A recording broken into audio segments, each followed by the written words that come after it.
which leads directly into our next few projects, which I'm going to tell you about now. So, Peter and I, along with a group of very talented writers, have started to map out an 8 to 10 year plan of what DC Studios will be in film, television, and gaming. This first chapter is called Gods and Monsters. Now, this, what I'm about to tell you, is a part of the first chapter. It's not the entire first chapter.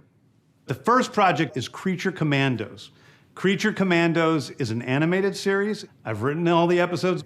Something we're going to do that's a little bit different at DC is we're going to have characters move into animation, out of animation, usually having the same actor play their voice as who plays them in live action. Creature Commandos, the animated series, one that I'm not too familiar with. I'm thinking that he thinks that he can do the Marvel route and take a bunch of at least D and C listers and make people care about them via film or animated series. Marvel started out with Incredible Hulk, Iron Man, Captain America, and Thor. That is how Marvel became what they are today. Yep. It wasn't from Guardians. That stuff didn't come till phase 2 and 3. Mm-hmm. It wasn't from Eternals or Shang-Chi or, Ant-Man. It wasn't, that's not what got them to the level to be able to make those movies. You want to make authority, you better have Batman and Superman leading the charge. Because otherwise, you're depending on the authority to hit so hard that it can drive your brand, which is a problem. They don't depend on Guardians or Ant-Man or, any newer IPs to drive the brand, even though you would count on some wins, right? That's Disney's problem. They don't have any. You're not depending on the newer stuff, the more obscure stuff to really bolster the brand. That's why you're okay with a $600 million Ant-Man film. But if you don't have Captain America, if you don't have Doctor Strange, if you don't have Thor, if you don't have Iron Man leading the charge, you don't got anything now. You don't have anything. The next project up is Waller. This is a story of Amanda Waller, played by Viola Davis. Viola Davis is going to team up with members of Team Peacemaker, and this is a story that's been created by Crystal Henry, who did Watchmen, and Jeremy Carver, who created the Doom Patrol. It is a fantastic story that's out of this world, and I can't wait for people to see it. The next one is going to be Waller, the spin-off series with Viola Davis as Amanda Waller. So their version of Secret Invasion, basically, having a Waller series to mirror Sam Jackson and Nick Fury. I like that they kept Viola Davis. At this time they need names, right? And Viola Davis is a huge name. She does good as Amanda Waller. It'll be. I want to see what kind of conflicts they involve with that show. I can see it going nutty like Peacemaker, or I can see it having a little bit of a darker tone like a Titans. So I would go for the latter. If I had that character, I think she's played in the comical, being the kind of antithesis to the comical tone, and it was okay in the newest Suicide Squad, but I'd rather see her in something like serious, like, no man, we need to go send you to go cut off a dictator's head real quick and then come back and report. That's what I want to see from Amanda Waller. So yeah, I'm interested for sure. It kind of gives them another opportunity to cut into that streaming market in terms of the superhero category, which is not really being dominated by anyone at the moment. It's power vacuum. Okay, next up is the big one, the true beginning of the DCU. This is called Superman Legacy. This is being written by me. I'm in the middle of it. I'm having a great time doing it. And Superman will be released into theaters July 11th, 2025. First of all, I don't believe you. I don't believe in that. Coming out in 2025? No. He doesn't have a script yet. It's 2023. You got all this other stuff that you need to do. And it's Superman. I would honestly, I would be skeptical of it if it came out in 2025. Do you think he even has an actor yet for it? No. Mm-mm. Or at least a person of interest, like the main person that he wants to probably go with? Who? First of all, they've got to let it breathe.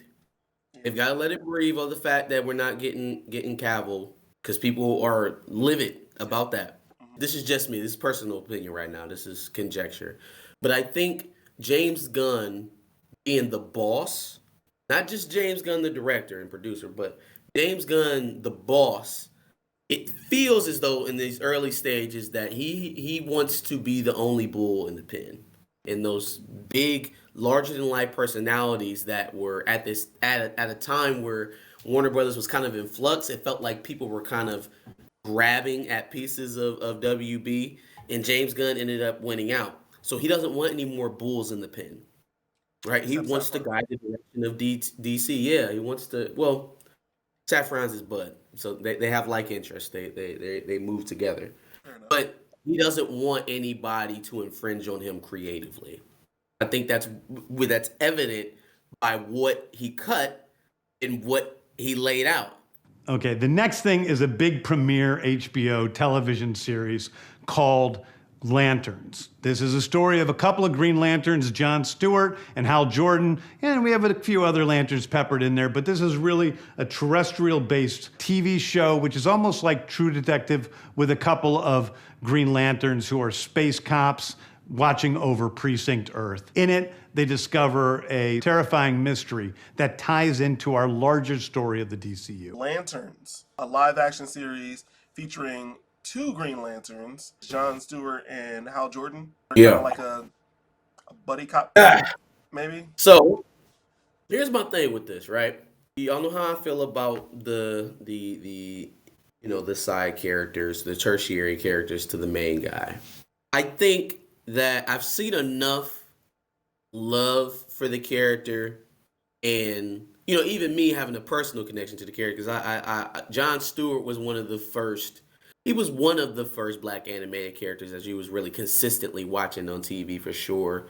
It's almost like he's kind of beat the expectations of that character, the intended goal of that character, which is just to prop up the main title guy that you usually go back to when you reboot the series, which is Hal Jordan, right? I cannot sit up here and say definitively. Now, what the companies do with them and who they try to push and who they mean to be better is one thing. Who is actually more popular? I cannot definitively say that Hal Jordan is a more popular Green Lantern than Jon Stewart. Which leads me to my summation of how he put this together. If you remember, Jon Stewart was supposed to have a solo series. Yeah. That got cut. And so James Gunn's version, again, reaffirms the idea that Hal Jordan is what they really want you to see. But we'll give you Jon Stewart too. What ends up happening with that is kind of what happened with Justice League and Justice League Unlimited. Like, nobody's checking for Hal Jordan. You think they're using him to prop up the other one? I believe so.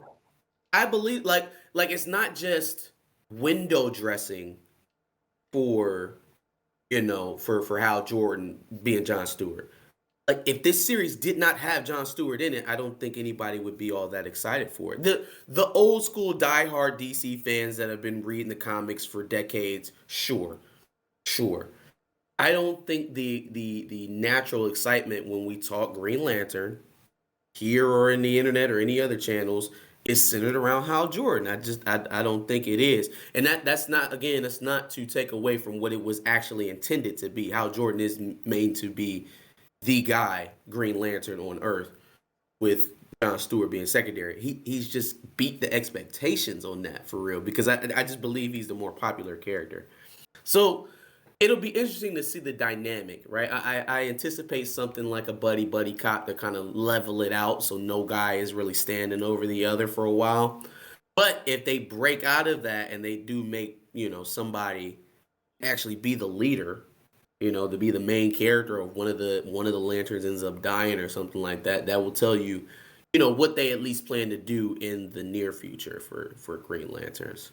Next is a big movie called The Authority. The Authority is a passion project of mine. It's based on the marvelous Wildstorm characters we are now bringing into the DCU and will interact with all of our primary DCU characters. The Authority are a group of superheroes who think the world is broken and they want to fix it by any means necessary. I think it's a very different look at superheroes. The Authority, which I don't know too much about.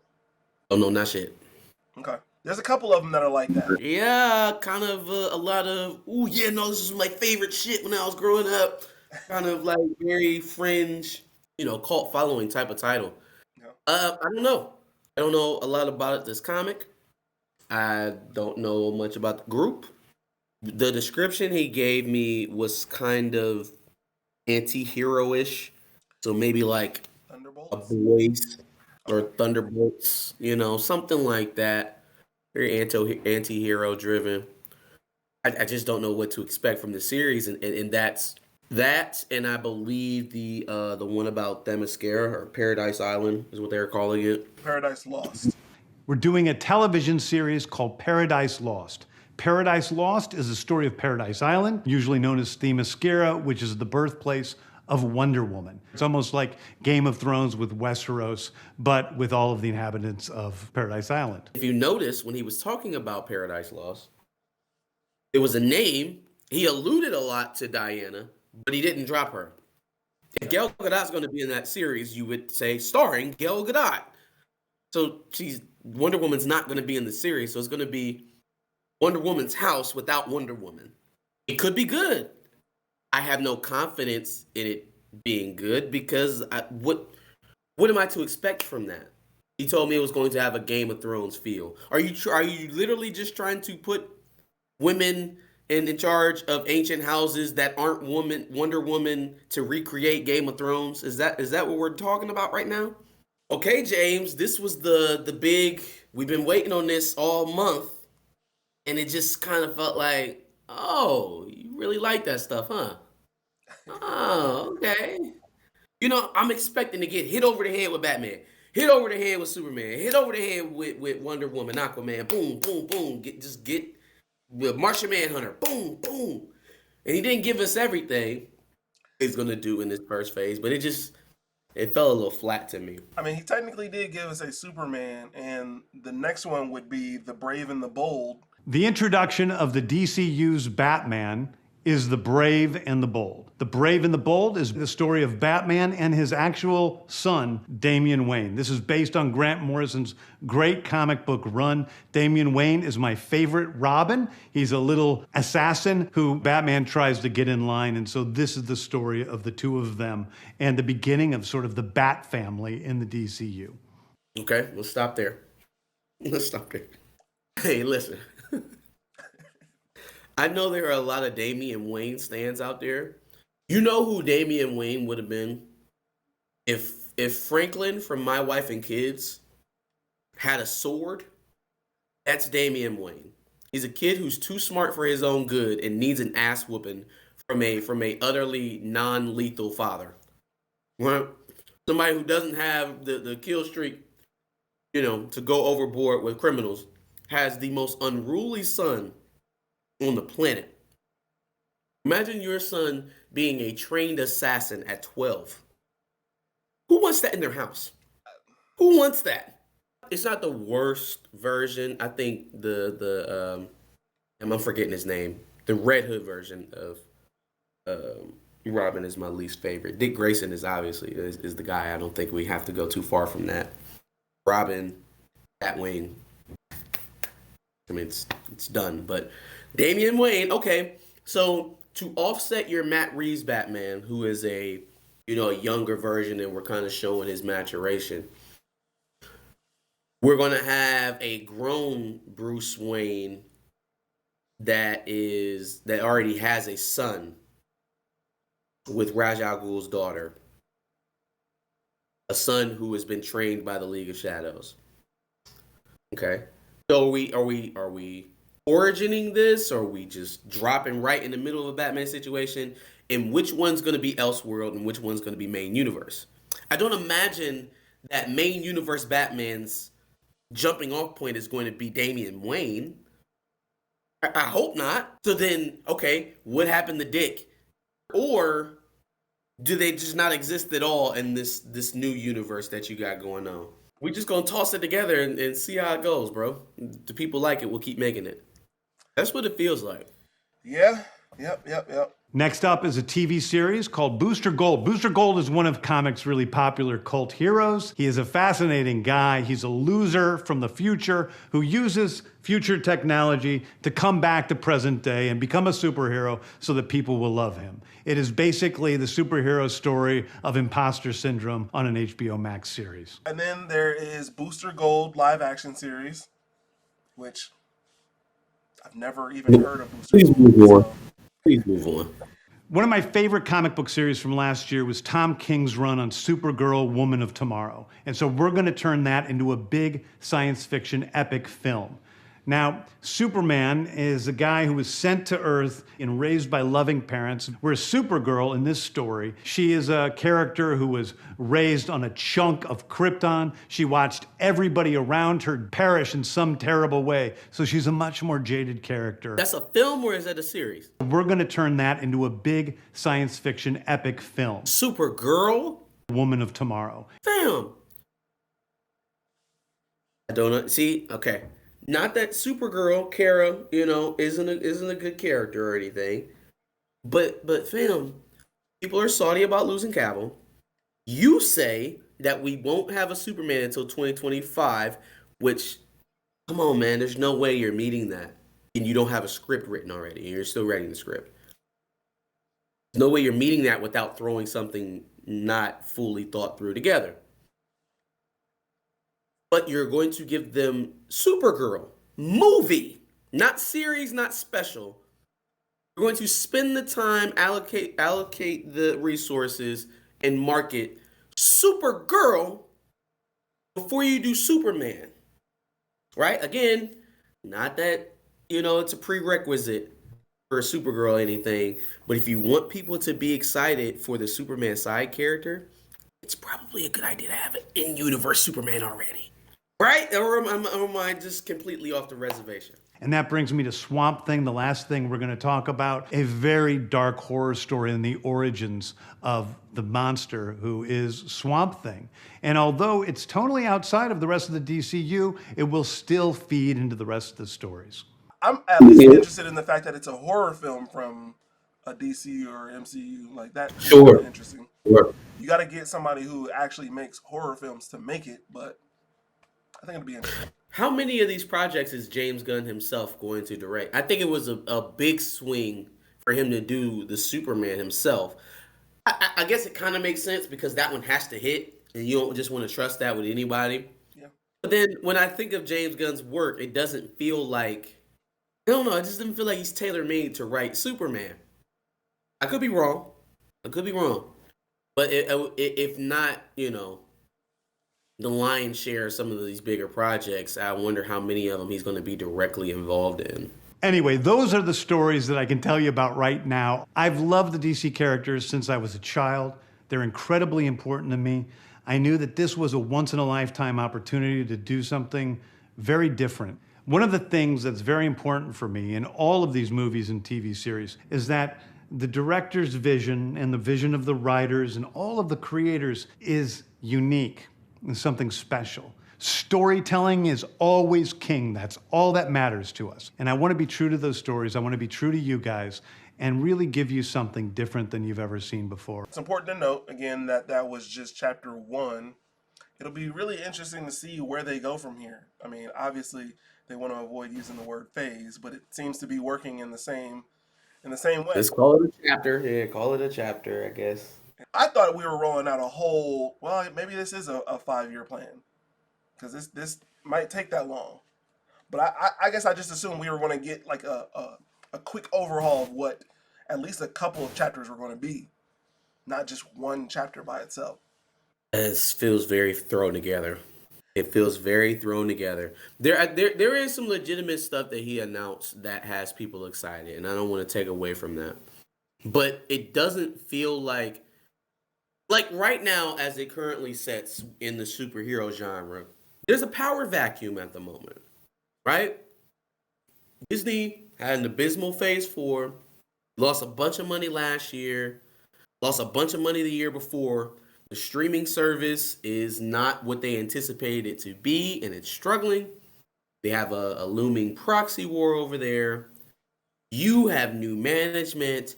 You have an opportunity to garner new excitement around new projects. You have an opportunity to smack Marvel over the head in the middle of their own turmoil, right? You have an opportunity to do that because they're on the mat, and you just kind of, you just kind of come up and nudge them a little bit. Yeah. Talk a little shit. But they did not kick their teeth in. And that's what I was expecting because it was taking so damn long. So I'm like, oh man, he's really about to come out with some shit then. It's gonna be something. And it was just kind of like, Well, I think that's the thing. Like, you rolled it out as chapter 1, but if you don't hit people in the mouth like you said, how many more chapters are you going to have? Bam! Are you even going to get through chapter 1? Superhero movies going to be so popular in 2030 that you're going to be able to start launching your second phase? Are you going to be that good for Warner Brothers? What if the Wizarding World takes back over again? What if Harry Potter hits the craze and now you think Warner Brothers is going to look at that slate and say, let's just keep dumping all these billions into DC while we got Harry Potter over here making a religious $1 billion. Like, easy. Are you positive that you have this long runway that you think you do? The only one that we've ever seen past 10 years is the MCU. And I mean, for all that's worth, look where they are currently. Yeah. So having a sustained level of dominance that allows you to take your time this slowly with the storytelling is not something to take for granted. It's not something that you just have automatically. Time is much more valuable than what I think James Gunn is using it as right now, but we shall see. We shall see what comes of it all. Yep. Any other thoughts on the DC chapter 1 or all of the movies that were kind of holdovers from the previous run? Man, that's it for me. Really, I think I talked about just about everything I wanted to. But give us your thoughts, man. What did you think about the DC slate? What do you think about the announcements, the Superman films, Matt Reeves' Batman, the Authority, Paradise Lost, all of it? What did you think? Give us your thoughts in the comments below. Make sure you like, share, and subscribe. And come back next week. I'm sure we'll have some more DC stuff to talk about. Absolutely. And make sure you check out our previous video on DC where we discussed whether or not James Gunn should even be fired already. Make sure you subscribe anytime we get any information on DC movies. We'll be sure to clue you in.